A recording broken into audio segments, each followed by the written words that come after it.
Oigan, pues muchas gracias inscribirse a este curso. Espero que les sea interesante. Este es un tema que a mí me encanta, me parece interesantísimo. O sea, todo ese periodo de la historia de México me parece fascinante. Espero que a ustedes también les resulte así.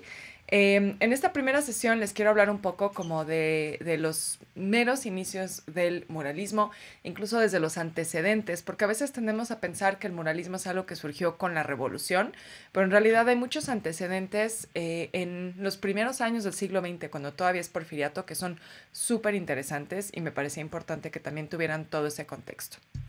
Entonces, bueno, en esta sesión les voy a contar sobre eso, les voy a contar sobre los primeros proyectos del muralismo que fueron la Escuela Nacional Preparatoria, lo que hoy es el Palacio, el antiguo Colegio de San Ildefonso, los murales de la SEP, los de Chapingo, esos primeros proyectos con los que surge el muralismo, y ya mañana le entraremos a algunos de los otros proyectos que son súper icónicos, como Bellas Artes, por ejemplo, qué pasó con CEU, ¿no? Que ya va a ser como un segundo momento, pero también muy interesante.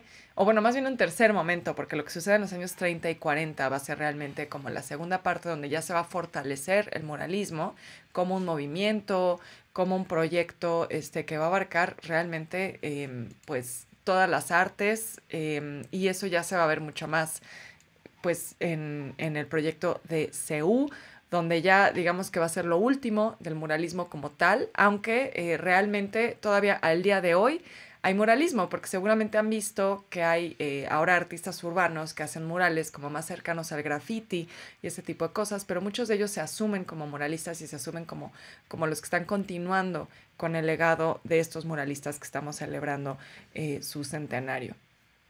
No sé si nos esperamos, ¿ya estamos todos? ¿O hay que esperar Yo a creo que que, se conecten o sea, ya algunos? está la mayoría, sí, faltaba uno nada más. Pero no, ¿Qué pues no sé, haremos? pues ya empieza. Bueno, pues voy a empezar y ya si falta alguien, pues se irán integrando. Entonces, bueno, como les comentaba, yo quería hablarles sobre también los antecedentes del muralismo. Porque de esto, tengo que decirles que hay mucha discusión entre los historiadores del arte. Hay quienes dicen que sí hay como una ruptura total con lo que estaba sucediendo en el Porfiriato a partir de la Revolución, y nace el muralismo como un nuevo movimiento muy vinculado a la lucha revolucionaria y a los ideales de la revolución, y eso sí va a ser cierto en cierto punto. Pero hay otros historiadores del arte que dicen que más bien esto va a ser una continuación de algunas tendencias ya de vanguardia que comienza a haber a finales del siglo XIX y principios del siglo XX en México, pero también en un diálogo con lo que está sucediendo alrededor del mundo. Entonces, bueno, el primer punto que hay que ver es, vámonos ya con la primera diapositiva, es algo que sucede en 1906 que va a ser fascinante. Va a surgir una revista que se llama Sabia Moderna. Y esta revista va a surgir de otra revista que ya existía, que era la revista Moderna. Entonces esta va a ser como una hija de la revista Moderna, Sabia Moderna. Los fundadores fueron Alfonso Cravioto y Luis Castillo Ledón. La revista se ubicaba en la calle de 5 de Mayo. Y era un espacio muy interesante porque, bueno, 5 de Mayo era la avenida más moderna en ese momento, era una avenida nueva que se había construido de una manera amplia, ¿no? Siguiendo las ideas de los bulevares de París, que era también como un concepto que había surgido en la segunda mitad del siglo XIX. Y la idea es que esa ya iba a ser como una avenida para los automóviles, ¿no? Que estaban surgiendo ya en esa época. Entonces, es muy interesante que se hayan ubicado ahí en Avenida 5 de Mayo, porque tiene ya toda esta carga de modernidad esa avenida. Y sus oficinas fueron también muy interesantes, porque ahí confluyeron pues todos los intelectuales que formaban parte de la revista, pero también algunos artistas, entre ellos Diego Rivera. Diego Rivera en sus primeros años tenía ahí un estudio en donde estaba la revista Sabia Moderna, y pues bueno, entre los intelectuales que estaban ahí, Rafael López, un escritor, poeta que ha sido ya muy olvidado, pero también participaban algunos otros personajes como Marcelino Dávalos, Antonio Caso, ¿no? Algunos de esos grandes intelectuales de ese momento de transición entre el siglo XIX y el siglo XX. Luis G. Urbina también escribió ahí, Jesús Valenzuela, que fue de los que fundó la revista Moderna, que fue el antecedente de esta revista.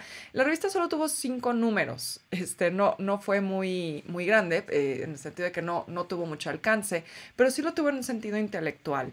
Entre los que también participaron ahí estaban Alfonso Reyes, Carlos González Peña, Pedro Enrique Sureña, estos jóvenes que en ese momento estaban también encabezando un movimiento intelectual y pues que se va a adelantar a la revolución en cierto sentido, al menos desde la perspectiva de las ideas y de la cultura, en la Escuela Nacional Preparatoria. Ellos van a fundar el Ateneo de la Juventud, que fue pues un movimiento de estudiantes que estaban todavía en la preparatoria, pero estaban viendo muchas cosas que no les gustaban, en la manera en la que les enseñaban, en esta época que estaba obsesionada con el positivismo, ¿no? Que es como pensamiento empírico, científico, racional. Entonces ellos decían, ¿dónde queda el arte? ¿Dónde queda la filosofía, la poesía? Todas estas otras cosas que están quedando fuera. Entonces la revista Sabia Moderna va a ser muy interesante en ese sentido porque va a ser como un punto de inflexión. Ahora, ¿por qué nos interesa esto en las artes si estamos hablando de escritores y de poetas y todo esto? Bueno, es que decidieron organizar una exposición en un local de la calle de Motolinía, en la que participaron Diego Rivera, que como les digo tenía su estudio ahí en las oficinas de la revista y además ilustraba para la revista, Saturnino Herrán, que también ilustraba para la revista, va a estar también Dr. Atl participando en esa exposición.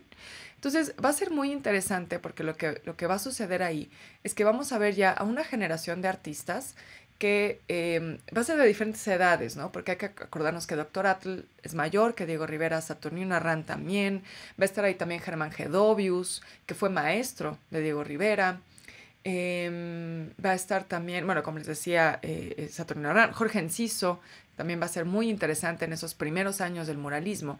Entonces, precisamente lo que ahí se ve es a un grupo de artistas jóvenes que se está vinculando también con el ámbito intelectual.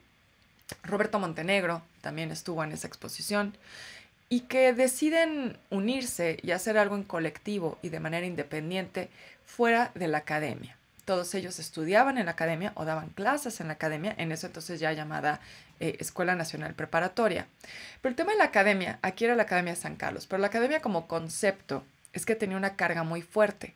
O sea, la academia era la que determinaba el buen gusto, quién sabía pintar, quién podía pintar, ¿no? Qué eran el tipo de cosas que se debían pintar, qué tenía que hacerse, qué tenía que venderse, qué tenía que comisionar el gobierno como obra. Y entonces estos artistas, al hacer algo independiente, están también como dialogando un poco con lo que está sucediendo en París, que va a ser una influencia muy importante, con los impresionistas, por ejemplo, que también deciden salirse de los talleres, salirse de las academias y hacer algo completamente distinto. Los impresionistas también exhibían en cafés, por ejemplo, ¿no?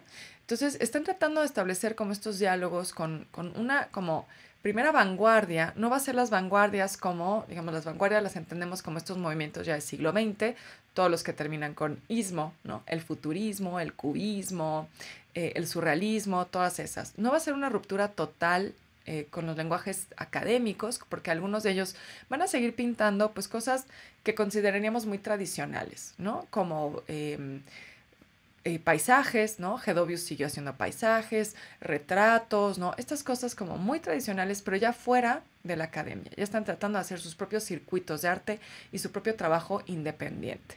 Y de hecho, uno de los incitadores de eso fue Dr. Atl, Gerardo Murillo. Y vamos a ver que esto va a ser como una tendencia. Él va a andar ahí alebrestando a la gente, a los artistas y sobre todo a los estudiantes en varios momentos de esos años entre que seguimos siendo porfiriato y comienza el movimiento revolucionario.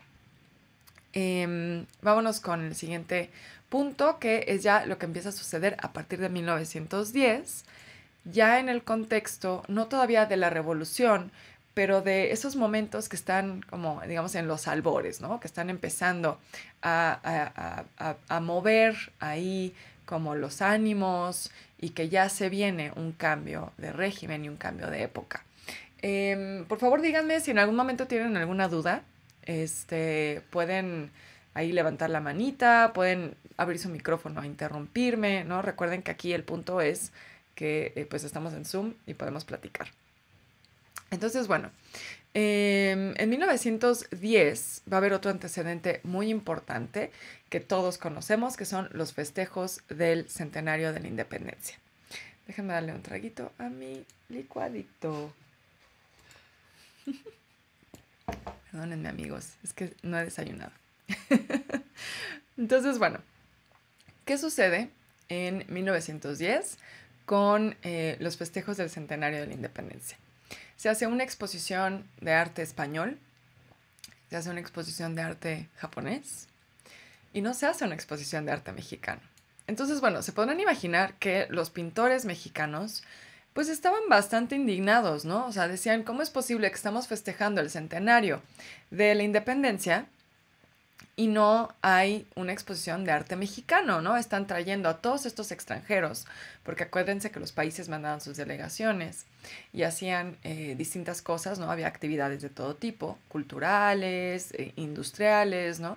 Y también, pues, sabemos que traían algunos objetos, monumentos, cosas que eran donadas aquí a la Ciudad de México como parte de los festejos, ¿no? El reloj chino, el ángel de la independencia, bueno, Victoria, ¿no? Que fue donada por los franceses. Entonces estaba sucediendo todo esto. Y los mexicanos, los artistas mexicanos se sentían muy agraviados, porque pues se supone que era una fiesta para celebrar a México, ¿no? El nacimiento de México como nación independiente.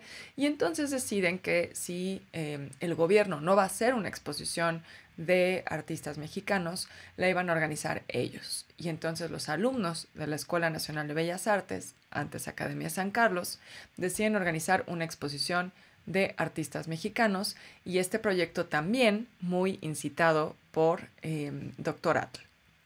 Entonces, la verdad es que es interesante porque ahí se ve como de nuevo comienza a haber un malestar, que lo mismo que está sucediendo en la política, está sucediendo en el campo de las artes. Hay este sentido de que las cosas tienen que cambiar. Y entonces en la academia, una vez que ya se da el estallido de la revolución, los alumnos toman eso como una señal de que ahora es el momento de cambiar las cosas también en la enseñanza de las artes y también en la manera en la que se crea el arte. Y entonces hacen una huelga. Vámonos a la siguiente, que es la huelga de estudiantes en la Academia de San Carlos. Ahora, ¿por qué hay este malestar que, como les digo, es muy paralelo a lo que está sucediendo en el ámbito político? Bueno, ese malestar se debe en gran medida a que sienten que los métodos de enseñanza ya no son vigentes. Ahora, también hay que tener en cuenta que en ese momento muchos artistas recibían becas del gobierno de Porfirio Díaz, o sea, todavía estamos en el gobierno de Porfirio Díaz, recibían becas para estudiar en París. Entonces, muchísimos artistas se fueron a París, entre ellos algunos de los que iniciaron este tipo de movimientos para renovar la enseñanza de las artes y para renovar en general la manera en la que se producen las artes en México. Ahorita vamos a hablar un poquito de Alfredo Ramos Martínez, pero fue el caso, por ejemplo, del doctor Atl. Él estuvo en Europa, no estuvo en París, pero estuvo en Italia. Entonces allá se empapan de todo lo que está sucediendo.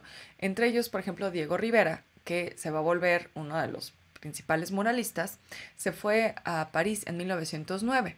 Roberto Montenegro, que va a ser el primer muralista, también se fue a París en 1909.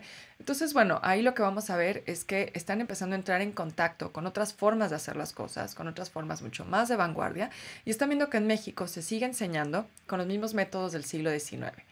Entonces, eso genera un malestar. Ahora, también hay un malestar por parte de los alumnos de artes plásticas contra los de arquitectura, porque en la Escuela Nacional de Artes Plásticas y en la Academia se enseñaban ambos. En ese momento el director era Antonio Rivas Mercado, que era pues uno de los favoritos del régimen porfiriano. Él era, por ejemplo, es el autor de la columna de la Independencia, ¿no? Donde ahí está el monumento.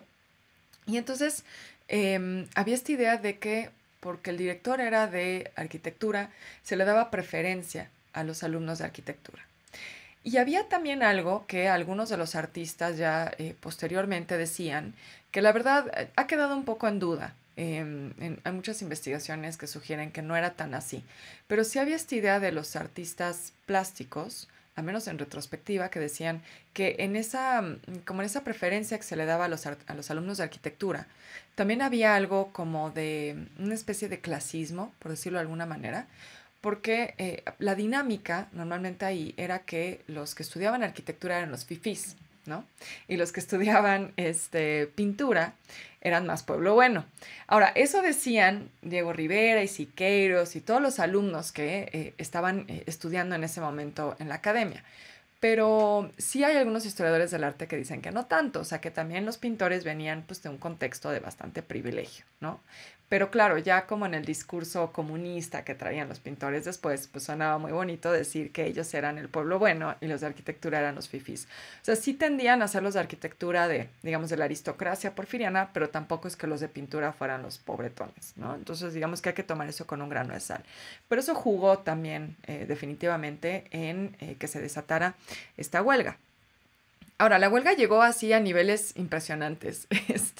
Llegaron a aventarle cosas a Antonio Rivas Mercado cuando iba a la academia y él de todas maneras decía, yo voy a ir, ¿no? Se puso ahí bastante densa la cosa. Y nuevamente, como les decía, uno de los que va a incitar esto va a ser Gerardo Murillo, doctor Atl, que estaba ahí en la academia y que él, después de haber estado en España, sentía que, perdón, en Europa, sentía que, pues que aquí se tenían que sacudir un poquito las cosas, ¿no? Ya lo venía haciendo. Sí. Ujú.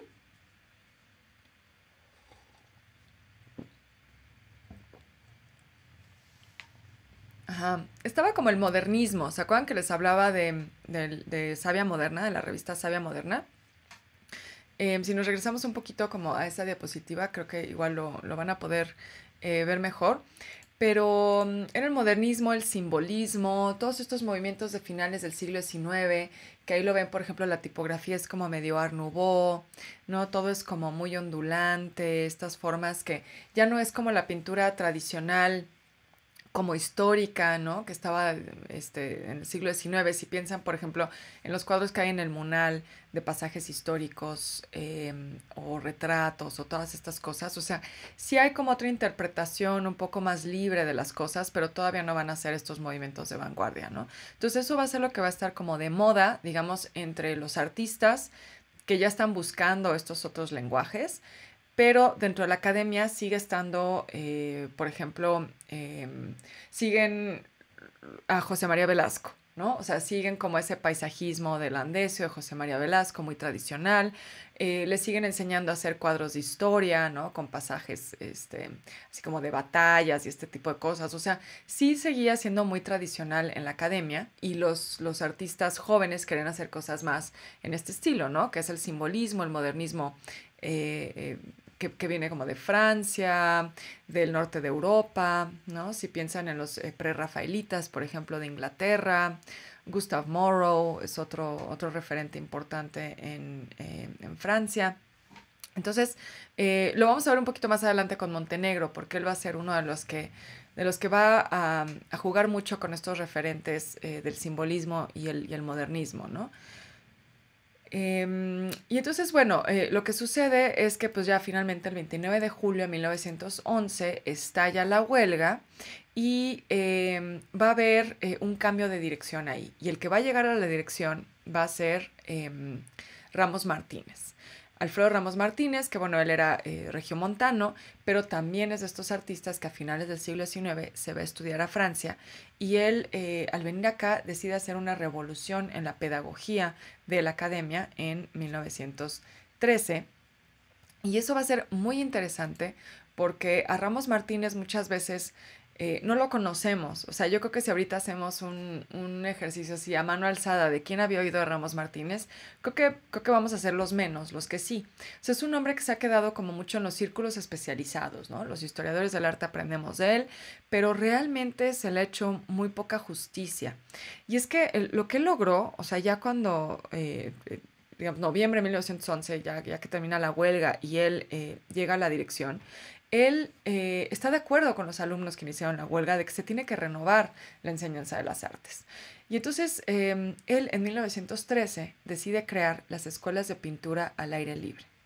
Entonces, siguiendo mucho lo que él vio en Francia, porque él allá pues estuvo en contacto con los impresionistas, él se va a Francia en 1899 y sobre todo con la última parte del impresionismo, Paul Gauguin, Van Gogh, Seurat, que van a ser ya como pintores que a diferencia de los primeros, que están como muy clavados en representar de la manera más realista posible lo que ven, ¿no? Este, todos los efectos de color y de luz y todo esto.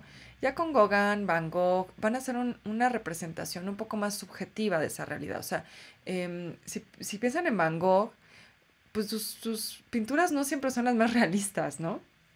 Porque ya es más bien como que la impresión que tiene del mundo y cómo la expresa. Ya no se trata nada más de representar la realidad tal cual como la vemos. Pero además, lo que Ramos Martínez va a ver allá es la manera en la que van a pintar al aire libre, ¿no? Y es lo que él quiere traer a México. Entonces le pone a su primera escuela, la escuela de Barbizón. Esta escuela la funda en Santa Anita, en Iztacalco, en un momento en el que Santa Anita seguía, o sea, el canal de la Viga seguía allí, seguía habiendo chinampas, era una zona muy rural, muy popular, y entonces, ¿por qué se va allá? ¿Y por qué le pone escuela de Barbizón? Bueno, porque Barbizón fue, también como una escuela de pintura que hubo en Francia.